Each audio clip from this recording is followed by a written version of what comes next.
সাহেবকে সামনে রেখে সম্মান করে উনি তবলা সোলো বাজাবেন। আর ওনার নামে প্রোগ্রাম হবে, কিন্তু উনি থাকবেন। তো আমার বিশ্বাস যে উনি আজকে আমাদের সাথে আছেন।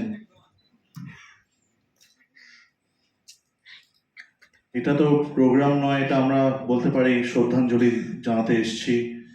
স্বপন কাকা রাজি হয়েছেন যে আমায় সুযোগ দেওয়ার। আমি প্রতিবার দাদুর পেছনে যেখানে ওনারা বসে আছেন ওখানে বসে শুনেছি। তো আজকে মাঝখানে বসে কিরকম একটা অদ্ভুত লাগছে। রাগ ঝিঞ্ঝটি দিয়ে শুরু করব, পাহাড়ি ঝিঞ্ঝটি, তারপরে দেখছি। আর আমি অনুরোধ করব স্বপন কাকাকে কিছু বলতে।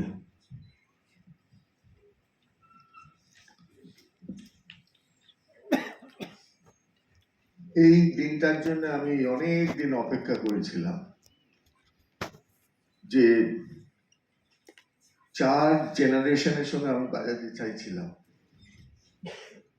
3 জেনারেশন তো বাজিয়েছি, কিন্তু 1 জেনারেশন বাকি ছিল, আজকে সেটা পূর্ণ হলো।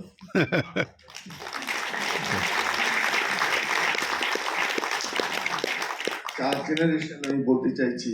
ওর বড় দাদু সাদা আলাউদ্দিন খান সাহেব, তার নাম বলাটাই আমার পক্ষে শোভনীয় নয়।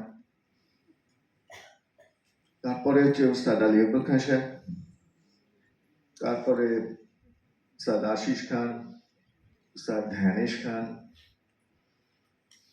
এরপরে হচ্ছে সিরাজ আলী খান।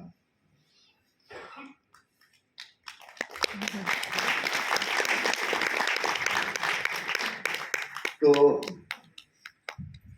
যদি আমি বেঁচে থাকি তাহলে 5th জেনারেশনকে ট্রাই করব।